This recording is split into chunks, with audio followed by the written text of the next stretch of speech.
Travis Wayne Goodsell.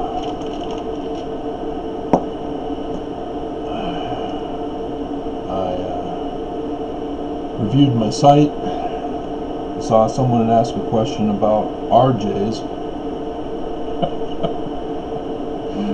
I had checked his site, saw that he didn't need to worry about it.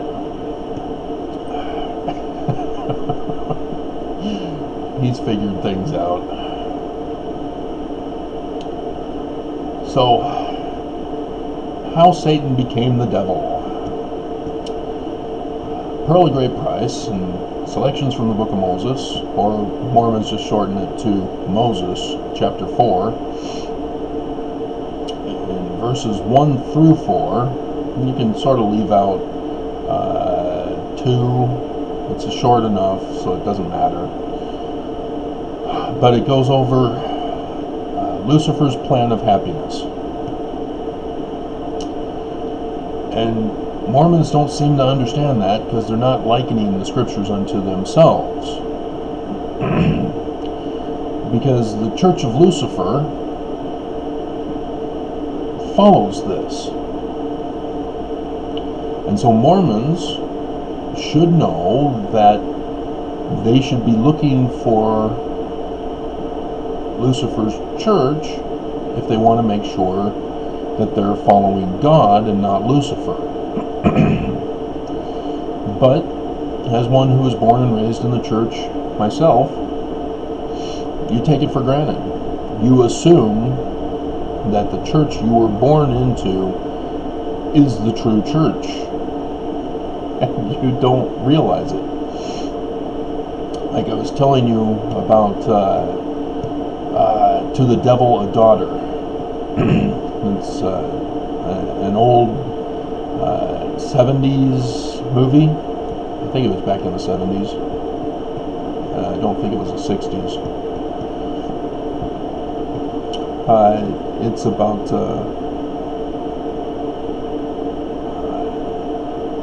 is it Paulina Petrakova? Is that the right woman? She was in Her Alibi with Tom Selleck.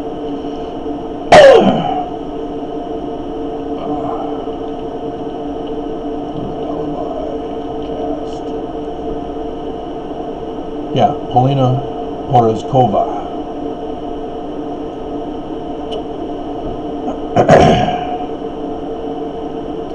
In that movie, she was given up by her mother to this church that dressed and looked exactly like Catholics. And she was raised up as a nun in the order, having been given to the church as a baby. And so she was groomed in the doctrine of the organization, and because she was taken care of by them and raised by them and taught by them and given all the basic necessities of life, she had a connection to them. She felt a love for the organization. The problem is that they were in the habit of kidnapping girls, baby girls, raising them up for the purpose of breeding them and murdering them after they have the baby. And so Paulina I forgot the pronunciation. Paulina, her character, was likewise groomed for that purpose, and they were going to sacrifice her, but they had some people who knew of this order and tried to save her. And in the end, she was rescued. But she was resistant because she knew them as good. She didn't realize what they intended to do with her was to take away her agency, which is involving 3 categories: life, liberty, property. You take away somebody's life, you've taken away their agency. You've taken away their liberty, you've taken away their agency. You take away their property, you're taking away their agency. You're not allowing them to do what they desire to do to be happy. You recognize that? Life, liberty, and the pursuit of happiness. Property. Amendment 4 in the Constitution. Effects is the word they call it.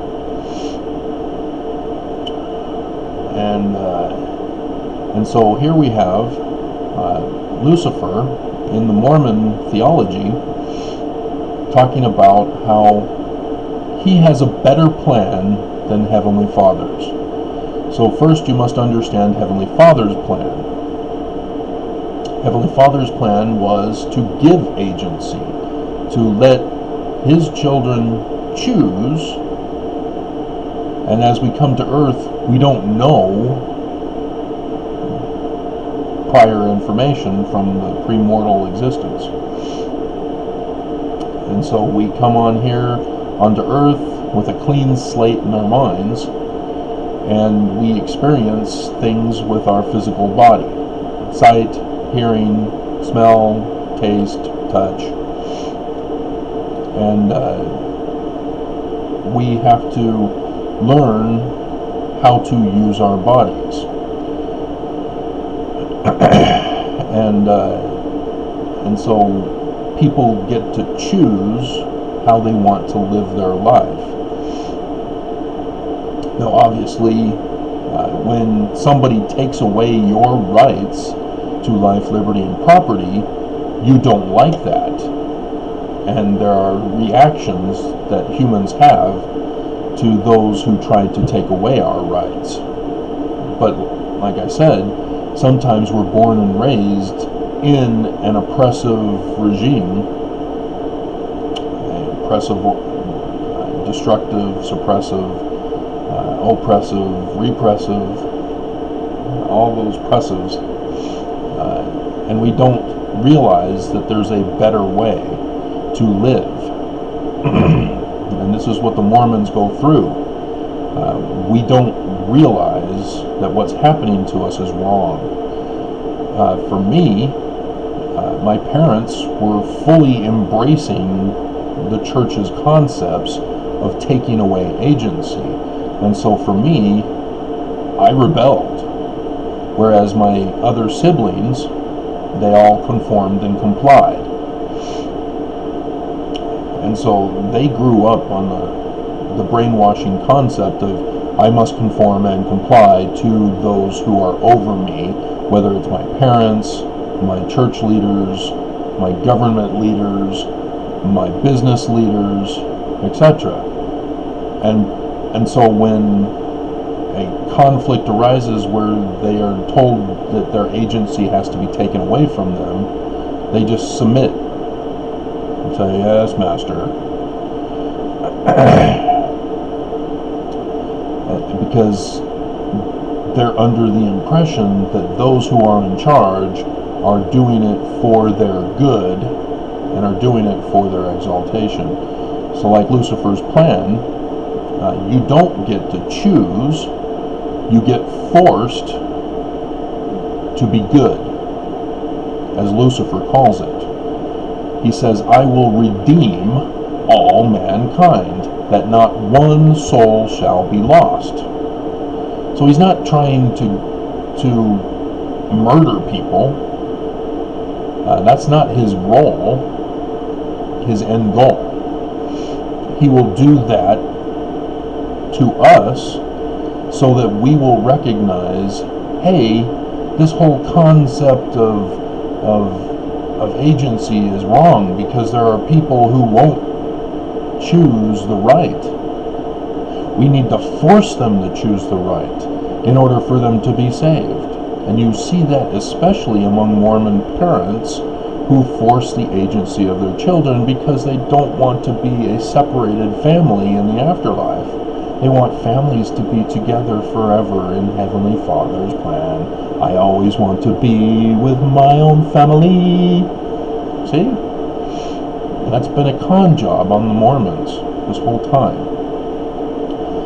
The original concept was for couples to be together forever, not families. But Lucifer's plan, everyone. How do you get everyone? Well, you do it through the organization of the family unit. If you can get the family unit to force the agency of their children, and then their children, and then their children, you got them. You've got a system that works by using the family unit to take away agency. And then you can have these other supplemental groups to help reinforce forcing family units to force each other's agency, and use the emotional guilt trip of, hey, you don't want your children to be denied exaltation, so take away their agency and force them. So I saw that immediately as a child, whereas my siblings did not. And so I've always been the black sheep, which is actually the white sheep. But that's the way they work under Lucifer's plan, is that if you are rebellious against having your agency taken from you, they label you as the troublemaker. They label you as the black sheep of the family. And so what did my parents do? They saw that what I was choosing to do in my life was not acceptable to them. They wanted me to do and prepare for certain things in the future. And they saw that my life was not approved by them. So, for example, I was placed in front of the TV as a baby because my brother Todd, when he was born, had colic. And so, as I was the firstborn and had all this attention, everybody loved me, everybody went, oh wow, brand new baby, and it was, oh, that's awesome.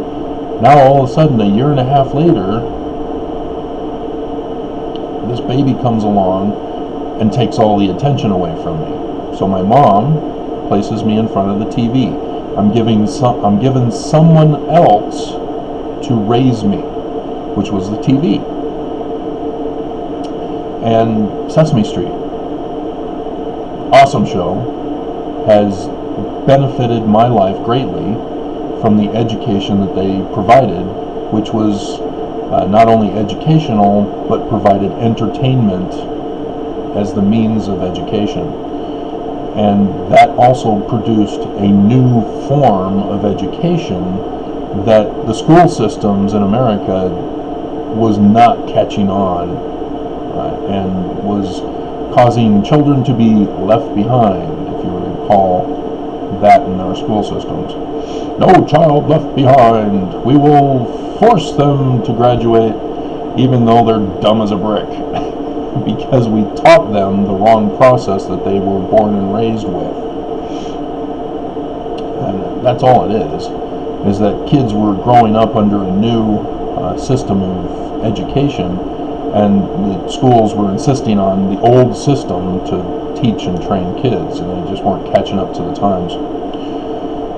And so, as I grew up, my parents had already taught me that the TV was a source for education and learning, and I embraced it.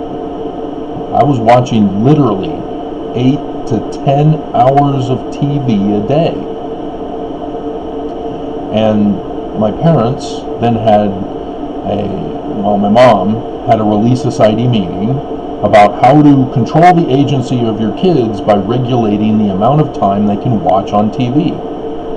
Does that sound familiar to you younger generation who have been trying to control the amount of online or app time for your kids? If you were paying attention to what your kids like and want to do and get involved with, you need to make sure that, one, it's educational. And now you may disagree with what's educational, But for children, they see things in a different way. And you have forgotten all about that. And so, regardless, you need to understand that as long as your children are learning not to take away the agency of other people, they're just fine. No matter what they want to pursue in life, let them.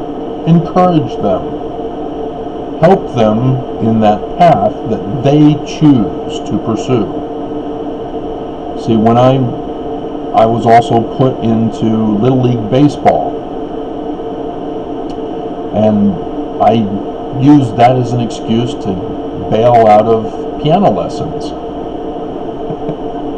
And so, but because my parents saw that I loved baseball and was watching the Dodger games and practicing my pitching as I had that great, I can't remember which day of the week it was, but game night, I was just incredible. Something took over me, and I was incredible. The coach was astonished. It was just, he was overjoyed, came running out to the mound after the final out, picked me up, twirled me around because he was so excited and happy of what he witnessed. I mean, it was just, I couldn't repeat that, which was a sad thing, and that's why I kept practicing. But then to have my dad come and say, 1% make it into the big leagues. You're not likely to make it into the big leagues, so pursue some other career. That was the message that he gave me. He didn't like what I was pursuing, discouraged me from pursuing it, and told me what he wanted me to pursue instead, something else other than baseball, because he disapproved of that pursuit in my life. Now, he had a point, because 1% are only allowed into the major leagues. There's a certain number of teams, and there can only have a certain number of players. So there is a limit on the number of people who can make it into the big leagues. But as a father, to say, I disapprove of this lifestyle you're pursuing, change. And in families who are extremely rigid, they purposely keep children away from what they would like to pursue. Another pursuit that I had that my parents never knew about because they had already shamed me and guilt-tripped me away from such a pursuit was women's fashion design. I was fascinated by women's fashion design. Why? Because my mom would set down the old copy of the Sears catalog when she gets the new one and set it on the kitchen table for us kids as we would then go through it, cut out pages, and make a mural. That was one of the activities my mom had for us while she went into her bedroom and ironed the laundry, watching her soaps. And so she was already attempting to try to take us away from watching TV as she watched TV. But in so doing, she left me alone with the Sears catalog, and I was beginning into the phase of, who are these women creatures? Why are they so alluring?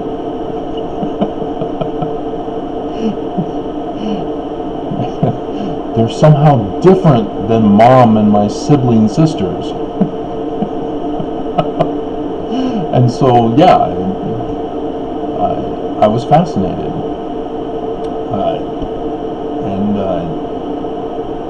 secretly desired women's fashion. As my sisters got the Barbie fashion plates, I would go over and ask to play their Barbie fashion plates. And they said, okay, but you have to play outside of our room, but you have to do it right here at our door, because we don't want you running away with it and not giving it back. So yeah, that's how I got to play with their Barbie fashion plates. Plus, I also didn't want Mom and Dad, especially, but Dad was always gone at work, so I didn't want them catching me playing the Barbie fashion plates, because I knew that they disapproved of that lifestyle also. Come to find out from my first, the woman formally called my ex, my wife. She's an ex, yeah. Prince did the formerly called Prince, so that's how I use that term. But she was into fashion design while she was at Rick's,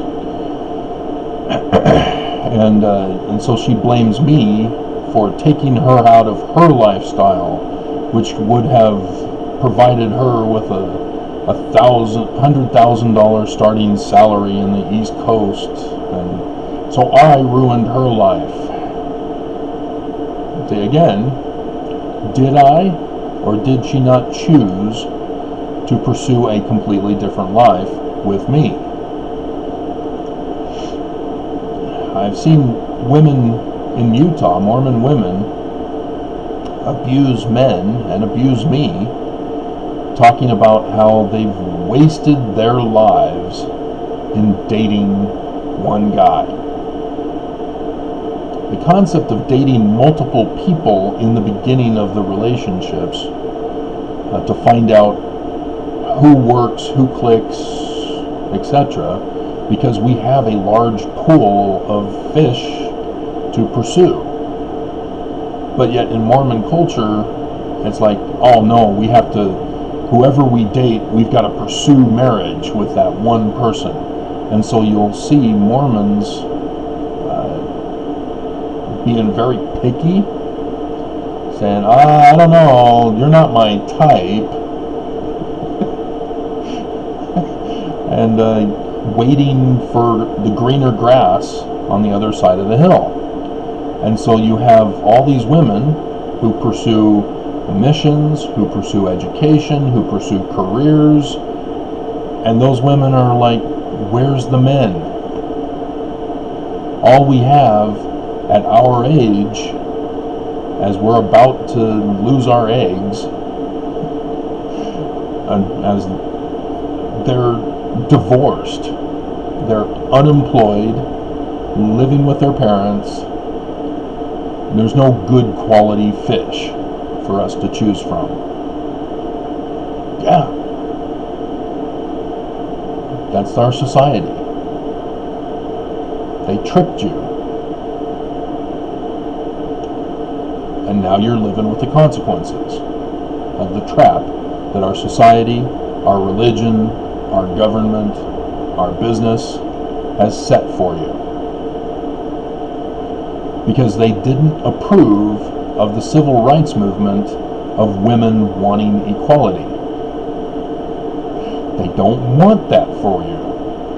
And so instead, they've set the trap. They had the Republican part that tried to be the warning voice of taking away your agency. Don't pursue your own path in life.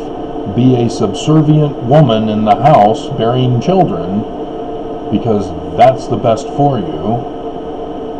And it's somewhat of a trap, because there's nothing wrong with being a housewife.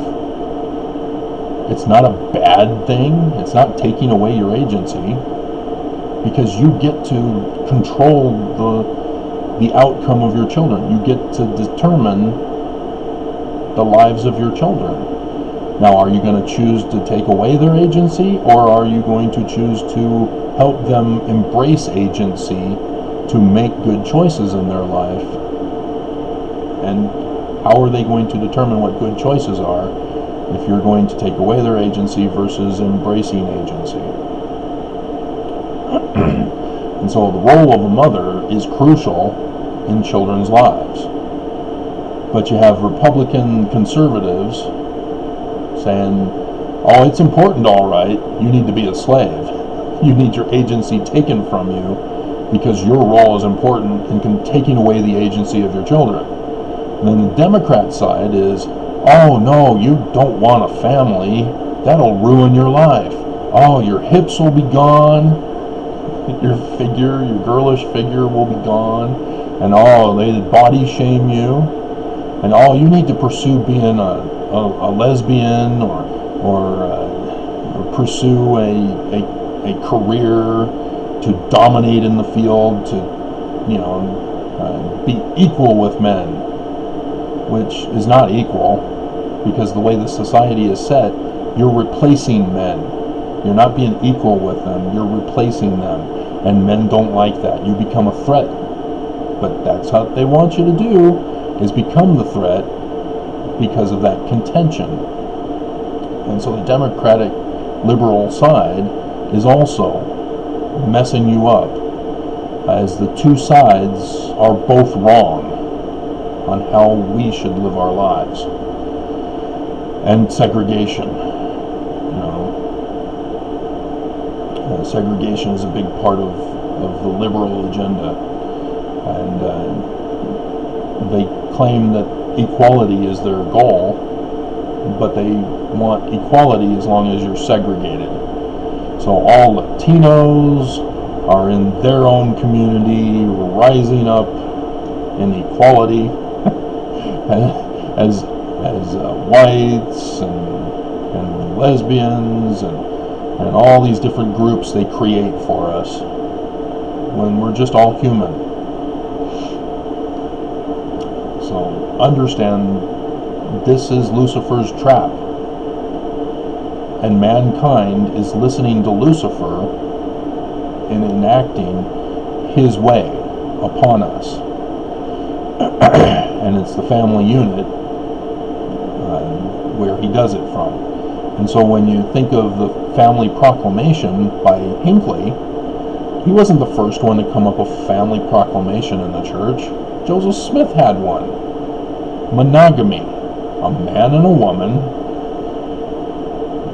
gets exaltation. That's it. It had nothing to do with the family. It was couples can be together forever. But Kimball also gave a conference talk on the family, and it didn't take off because Mormons recognized it had too much of taking away of agency. Benson had his role of family discussions, barefoot, pregnant in the kitchen.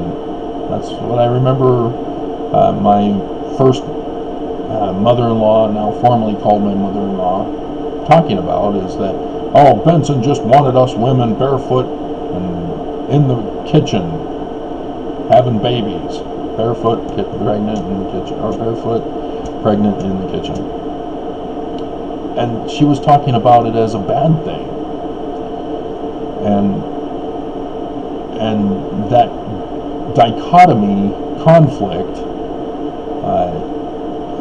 messes up Mormons as well, as they realize that when they break up the family, the church then guilts them into saying, see, you should have taken away the agency of your kids and your spouse so that you can be together forever in happiness. Taking away agency is not happiness. But when your life crumbles because of the trap, he thinks he's got you. And no, he doesn't, because he's been involved in causing the problem in the first place. So understand that it's all an orchestrated plan to ruin our lives. You see that played out with this coronavirus. You have people who are demanding that they take away others' rights to life by wanting to go back to work. They don't understand that they are contagions and are spreading the virus. So if they go back to work, if they go back to church, if they go back to the entertainment sports games, they go back to the stores, they're spreading the virus. We don't have a vaccine. It's not going to be around for a couple of years if these early tests are successful. Don't get fooled by saying, oh, the early signs look promising. Don't get fooled by that. It's great, but it's still years away before they can finally say, hey, yes, we have confirmed and established that this works as a vaccine. We're now going to implement it. It's not going to be done by the end of the year, as Trump keeps claiming. It is not a vaccine with this hydrochloroquine, whatever. It is Trump deceiving you into thinking that remedies for symptom management are a cure. They're not. They're symptom management drugs. You need to understand the difference between a cure and a symptom management drug.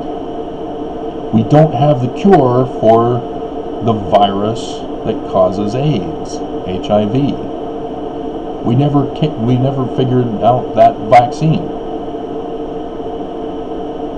We may not get the vaccine for this either.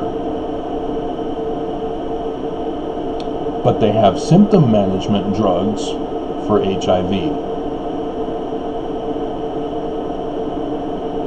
Don't get fooled. And so when people are going with their guns to the government capitals and demanding that they murder other people by spreading the virus, they're taking away agency. But our government, in having us isolate and be put on welfare because we've lost our jobs, and force us to have to continue to pay in an economy like we used to have it during this crisis, is also taking away our agency. Both ways, both systems are taking away our agency. And so the people who are protesting isolation are correct. Their agency was taken away from them. And our government was not providing the method for lifestyle change that is necessary to get us out of this virus. They're playing the dichotomy role here too. And you guys are falling for it.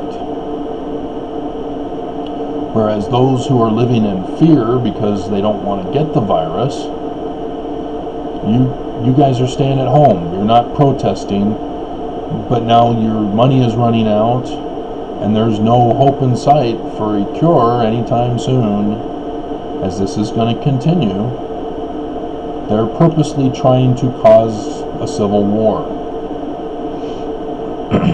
And the results of the civil war, they're hoping, will be submission of the populace to control agency. We told you needed to follow us, and you ended up in a civil war. So now we will determine how your lives are to be lived. We must take away your agency for life, liberty, and property because you guys can't make the right choices. You cannot use agency wisely. We disapproved of your lifestyle before coronavirus. We disapproved of your response during the virus. Now we are going to take over your lives. That's the plan they've got for us. And it all began with the family unit, as they were trying to destroy the family unit by causing that dichotomy conflict of taking away agency, life, liberty, property. They don't want to give you agency. because they don't want to teach you about the consequences of making bad choices and taking away the agency of others. Because if they teach you about consequences, then people will actually make the right choice. They will realize, oh, if I shoot this person because he won't let me win this board game, that he'll survive and want to have me killed, or his family or others will have me punished for having killed him. So consequences. You know, you have Romeo and Juliet, the two families warring amongst each other, and yet the man and the woman from both families fall in love with each other. And in the end, they both die because of the warring factions of their families. There are consequences. That's why it is a good primary song. Choose the right. Let the consequences follow. But there's also a lot of false doctrine that's being presented that has Mormons trained and raised to take away agency. For example, faith is knowing the sun will shine. You think it's harmless because it's talking about the sun and it's using the word faith. How could that be harmful, Travis? Quite simply, faith is not knowing. Right now, no sun, it's not shining. Oh, I have to have faith that it will shine in the morning. Yes, I have to have faith that it will shine, but I don't know it's shining. Because all I know, it's not shining. Do you see the difference? If I exercise faith, I will then see the sun rise. But that's already a given. It's already set.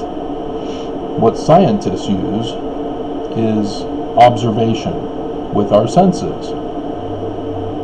Okay, the sun did shine, but it's at a different time this day. Each day there's an incremental change of when it first becomes dawn. And so they make those observations and then they say, hey, we can now design a calendar. This is the difference between having faith and knowing. Because when you know, you can do things with that.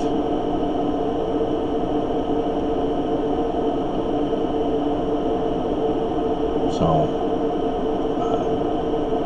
40 minutes has now passed away. It's now 3 o'clock.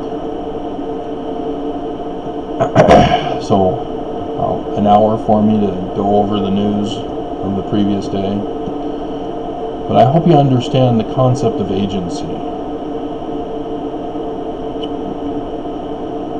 Don't let them take it from you.